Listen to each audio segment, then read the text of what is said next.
अस्सलाम वालेकुम। मैं हूं आपका टीचर सर मोहम्मद इमरान शेख और अलीम एकेडमी के प्लेटफॉर्म से हम आज फर्स्ट ईयर क्लास का एक और टॉपिक डिस्कस करने जा रहे हैं और हम करने जा रहे हैं लिमिटिंग रिएक्टेंट। अब लिमिटिंग रिएक्टेंट के लिए कॉन्सेप्ट कुछ इस तरह से है कि आपके पास के एक कोई भी केमिकल रिएक्शन आपको दे दिया जाए और उस केमिकल रिएक्शन में आपके पास गिवन हो रिएक्टेंट, तो उसमें आपको ये बताना होगा कि वो कौन सा रिएक्टेंट है जो आपके पास सारा का सारा कंज्यूम हो रहा है ड्यूरिंग केमिकल रिएक्शन। अगर आप कोई एक प्रोडक्ट बनाना चाह रहे हो, जैसे कि हम एक प्रोडक्ट बनाना चाह रहे हैं वाटर मॉलिक्यूल, इस वाटर मॉलिक्यूल की फॉर्मेशन में आपने क्या यूज करे रिएक्टेंट्स में, एक आपने यूज करा हाइड्रोजन और एक आपने यूज करा ऑक्सीजन। अब इसमें ये देखना है कि इसमें सारा का सारा अमाउंट किसका कंज्यूम हुआ। जिसका सारा अमाउंट कंज्यूम होगा उसको कहा जाएगा एज अ लिमिटिंग रिएक्टेंट। या इस तरह कर लें हम, एक और आसान काम मैंने लिखा कि the reactant is that which gives least number of moles of product, जो क्या दे रहा हो लीस्ट नंबर ऑफ मोल।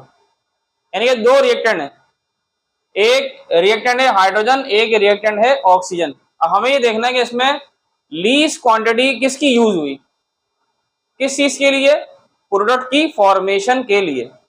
एक तो हम इसको डिस्कस करेंगे, एक हम डिस्कस करेंगे यहाँ excess of reactant. During chemical reaction आपके पास दो तरह के रिएक्टेंट मिलेंगे। एक रिएक्टेंट हम यहाँ डिस्कस करेंगे एज अ लिमिटिंग, मैंने जिसके लिए आपसे कॉन्सेप्ट बनाया कि भाई वो रिएक्टेंट जो सारा का सारा कंज्यूम हो जाए, या वो रिएक्टेंट जो प्रोवाइड कर रहा हो लीस्ट नंबर ऑफ मोल्स, किसको बनाने के लिए, प्रोडक्ट को बनाने के लिए।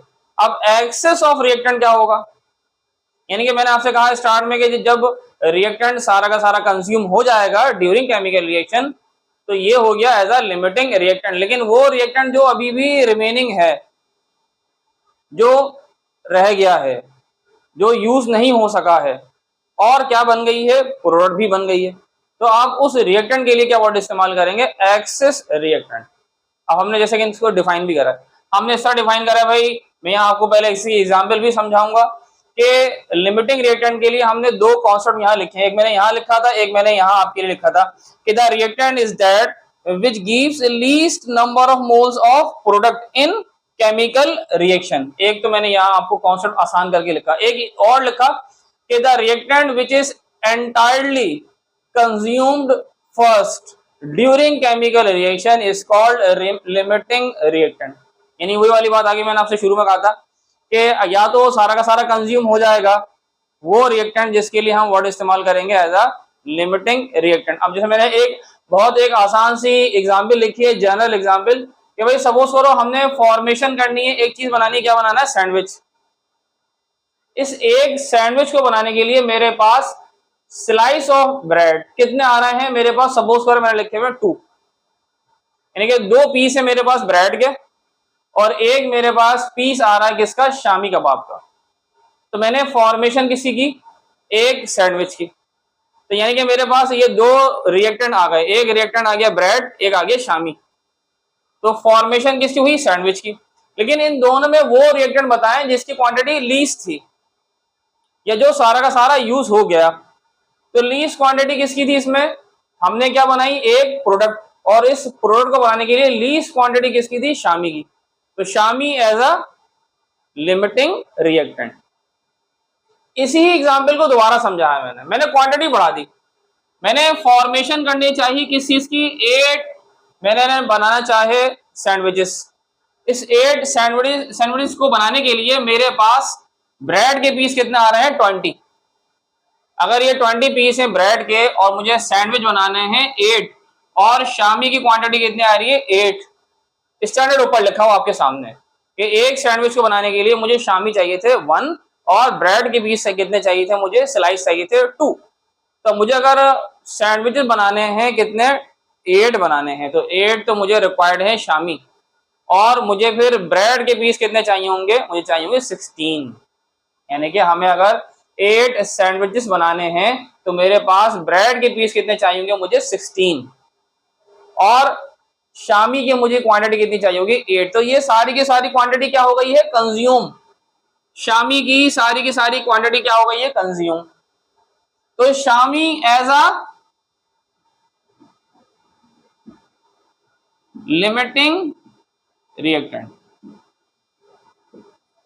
और अभी इस 20 में से रिमेनिंग पीस कितने होंगे भाई, 16 तो यूज होगा इन सैंडविच को बनाने के लिए। 4 पीसेस क्या हैं मेरे पास रिमेनिंग। तो ये वो रिएक्टेंट है जिसका अभी भी कुछ अमाउंट बाकी रह गया है। तो अगर स्लाइस कितने हैं मेरे पास अभी भी रिमेनिंग है, ये 2 रिएक्टेंट थे, ये रिएक्टेंट सारा का सारा कंज्यूम हो गया, तो एज अ लिमिटिंग रिएक्टेंट। अब वो रिएक्टेंट जिसकी कुछ क्वांटिटी बाकी है, 16 पीस तो यूज हो गए 8 सैंडविच को बनाने के लिए, रिमेनिंग कितने हैं 4। तो ये जो है ना ब्रेड के पीस, ये स्लाइस हम कह रहे हैं, ये क्या कहलाएंगे, एज अ एक्सेस रिएक्टेंट। अब ये रहा एक्सेस रिएक्टेंट के लिए हमने क्या लिखा, reactant in excess is a reactant, दोनों में बात हो रही है रिएक्टेंट की, एक वो रिएक्टेंट जो एक्सेस है, एक वो रिएक्टेंट जो लिमिटिंग क्वांटिटी में आ रहा था। Is a reactant which does not completely consume.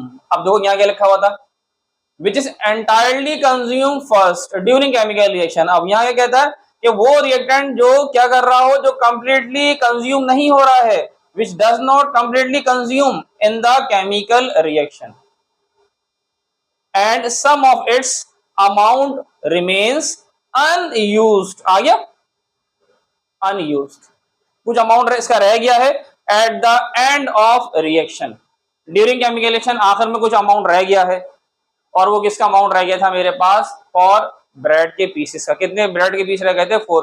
तो 4 पीसेस जो रह गए थे ये किस में आ जाएंगे, as a excess of reactant, यानी कुछ क्वांटिटी बाकी रह गई है, जो सारी की सारी यूज हो गई, वो लिमिटिंग है। अब मैंने एक और एग्जांपल लिखी आपके लिए कि भाई मैं अगर हाइड्रोजन को ऑक्सीजन से कंबाइन करूंगा तो क्या बनेगा, वाटर का मॉलिक्यूल, इक्वेशन बैलेंस कर दिए। लेकिन इस इक्वेशन में 2 मोल्स ऑफ हाइड्रोजन है, 1 मोल ऑक्सीजन है और 2 मोल्स ऑफ वाटर के आ रहे हैं। अब यहां मैंने इसी को और दोबारा लिखा, अब मैंने समझाने के लिए लिखा कि भाई मेरे पास क्या है, 2 मोल्स हाइड्रोजन के हैं और 2 मोल्स ऑफ ऑक्सीजन के हैं। तो फॉर्मेशन किसकी हो रही है, 2 मोल ऑफ वाटर की, 2 मोल ऑफ वाटर बन गए। लेकिन जब मैं इक्वेशन देख रहा हूं तो मेरे पास हाइड्रोजन एटम कितने आ रहे हैं, 4, और यहाँ ऑक्सीजन एटम भी कितने आ रहे हैं, 4। लेकिन अगर मैं यहाँ देखूं हाइड्रोजन तो 4 हो जाएंगे, लेकिन ऑक्सीजन कितने बन रहे थे, जस्ट 2। तो अभी 2 ऑक्सीजन तो वाटर मॉलिक्यूल को बनाने में कंज्यूम हो गए, 4 में से 2 हमारे पास ऑक्सीजन का एटम कंज्यूम हो गया, रिमेनिंग 2 कहां चला गया, आखिर में दिखाया जा रहा है। वाटर तो बनाना था ना, तो वाटर को बनाने के लिए सारा का सारा अमाउंट किसका कंज्यूम हुआ, हाइड्रोजन का सारा यूज हो गया यार, 2 टू द 4 हाइड्रोजन। लेकिन ऑक्सीजन कितने थे, 4। कितने ऑक्सीजन यूज हुए यहां पर, जस्ट 2 ऑक्सीजन। रिमेनिंग 2 ऑक्सीजन आपको यहां प्लस करके आगे दिखा रहे हैं, यानी कि ये किस में आ जाएंगे, ये ऑक्सीजन किस चीज को जाहिर कर रहा है, ये एक्सेस ऑफ अमाउंट। तो इस केमिकल रिएक्शन में हम क्या समझाने की कोशिश कर रहे हैं कि oxygen as a excess amount में है और हाइड्रोजन किस में है, एज अ लिमिटिंग में। यानी कि मैं इसी एग्जांपल को आगे बढ़ाता हूं, देखें ये दोनों कॉन्सेप्ट मैंने लिखे थे लिमिटिंग रिएक्टेंट के लिए, और लिमिटिंग रिएक्टेंट के लिए आप वर्ड भी इस्तेमाल कर सकते हो, लिमिटिंग रिएजेंट का वर्ड भी कहीं कहीं आता है, ये मैंने लिखा हुआ है कि first during chemical reaction is called limiting reagent. अब हम यहाँ इसी ही एग्जाम्पल को, जो वाटर वाली एग्जाम्पल है ना, इसी को हम दोबारा जरा समझाते हैं कि भाई वाटर वाली एग्जाम्पल में किस तरह से हम कह रहे हैं कि हाइड्रोजन एज अ लिमिटिंग है, और ऑक्सीजन के लिए हम क्या वर्ड इस्तेमाल कर रहे हैं, हम ऑक्सीजन के लिए वर्ड इस्तेमाल कर रहे हैं as a excess of reactant का। देखिए कैसे, हमारे पास ये केमिकल रिएक्शन था, मेरे पास से ये हाइड्रोजन, तो भाई हाइड्रोजन का अगर मैं लिखता हूं डायटोमिक फॉर्म में तो इसके मीनिंग ऐसे आ रहे हैं, ये 1 मोल हो गए, कितने मोल लगे हुए ये 2, तो 1 मोल मैंने और बना दिया भाई, ये कितने मोल नजर आ रहे हैं आपको, ये 2 मोल्स, ये 2 मोल किसके आ गए, हाइड्रोजन के। हाइड्रोजन हाइड्रोजन बिटवीन क्या बनता है, सिंगल कोवेलेंट बॉन्ड, प्लस करके मैं दिखा रहा हूं भाई दूसरा मेरे पास कौन आ रहा है, ऑक्सीजन। ऑक्सीजन ऑक्सीजन बिटवीन क्या होते हैं, डबल कोवेलेंट बॉन्ड। तो और ऑक्सीजन के मोल भी कितने आ रहे हैं, ये 2 मोल, ये लिखा हुआ 2 मोल्स, क्योंकि एक ऑक्सीजन का एटॉमिक नंबर होता है, एक ऑक्सीजन का एटॉमिक नंबर होता है 8। तो ऑक्सीजन के वैलेंस सेल में कितने इलेक्ट्रॉन आते हैं, 6। इसीलिए जब दोनों के वैलेंस सेल में अगर इलेक्ट्रॉन आएंगे 6, तो ये क्या बना देंगे हमारे पास डबल कोवेलेंट बॉन्ड। ये एक मोल आ गया और ये सेकंड मोल मैंने यहां बना दिया। ये म्यूचुअल शेयरिंग करेगा डबल कोवेलेंट बॉन्ड। तो यहां फॉर्मेशन अब मैं नीचे बना रहा हूं। ये 2 मोल भाई किसके आ गए, ये 2 मोल आ गए ऑक्सीजन के, ये 2 मोल आ गए हैं हाइड्रोजन के। तो फॉर्मेशन किसकी हो रही है, 2 मोल ऑफ वाटर की। कैसे बताते हैं, हमारे पास ऑक्सीजन के वैलेंस सेल में मैंने अभी कहा इलेक्ट्रॉन कितने होते हैं 6। ये रहे। तो सराउंडिंग में कौन आ जाएंगे, सराउंडिंग में आ जाएंगे हाइड्रोजन। ये रहा हाइड्रोजन का। तो ये एक मॉलिक्यूल किसका बन गया, वाटर का। दूसरा मॉलिक्यूल बनाते हैं वो भी ऐसे ही बन जाएगा। तो सेकंड मॉलिक्यूल अगर मैं बनाता हूं, अगर कह रहा है 2 मोल्स ऑफ वाटर के, तो मेरे पास सेकंड वाले के लिए भी ऐसे ही होगा भाई। ये 2 इलेक्ट्रॉन, ये 4, ये 5 और ये 6। तो ये हाइड्रोजन का एक इलेक्ट्रॉन, इस हाइड्रोजन का एक इलेक्ट्रॉन, ये कितने मोल आ गए 2 मोल। तो प्रोडक्ट साइड पर ये 2 मोल किसके नजर आ रहे हैं मुझे, ये मुझे नजर आ रहे हैं। ये इसकी मीनिंग है ऐसे लिखा हुआ, ये 2 मोल्स ऑफ H2O। अब H2O जब मैंने 2 मोल बनाए, इस 2 मोल को बनाने के लिए मेरे पास हाइड्रोजन कितने कंज्यूम हो गए, 1 2 3 4। तो ये रहे 4 हाइड्रोजन। सारा का सारा हाइड्रोजन का अमाउंट किसने कंज्यूम कर लिया, वाटर ने। तो हाइड्रोजन इसमें किसमें आ जाएगा, हाइड्रोजन आ जाएगा लिमिटिंग रिएक्टेंट में, क्योंकि सारा का सारा अमाउंट सबसे पहले यूज हो गया है किसका, हाइड्रोजन का। अब कौन बचा, ऑक्सीजन। यहां लिखा हुआ था भाई 1 मोल ऑफ ऑक्सीजन। तो भाई 1 मोल ऑफ ऑक्सीजन की मीनिंग क्या है, 1 मोल ऑफ ऑक्सीजन की मीनिंग ये आ रहा है, oxygen oxygen between double covalent bond. अब ऑक्सीजन थे कितने, वाटर की फॉर्मेशन में ऑक्सीजन कितने आ रहे हैं, जस्ट 2। यहां ऑक्सीजन टोटल कितने नजर आ रहे हैं मेरे पास, 4। तो रिमेनिंग अभी भी कितना अमाउंट है ऑक्सीजन का, 2 एटम्स ऑफ ऑक्सीजन अभी भी रिमेनिंग है, यानी कि 1 मोल ये रहा।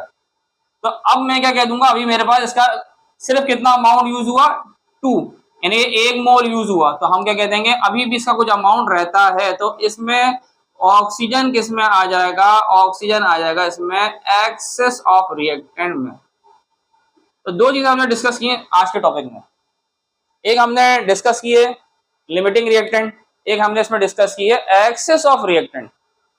अब हम नेक्स्ट वीडियो के अंदर हम लिमिटिंग रिएक्टेंट की ही प्रॉब्लम को डिस्कस करेंगे। इसके अलावा अगर आपको कोई और टॉपिक भी अगर समझना हो तो फिर आप कमेंट करिएगा, वीडियो को लाइक भी करिएगा, सब्सक्राइब भी करिएगा। ठीक है बच्चों, अल्लाह हाफिज।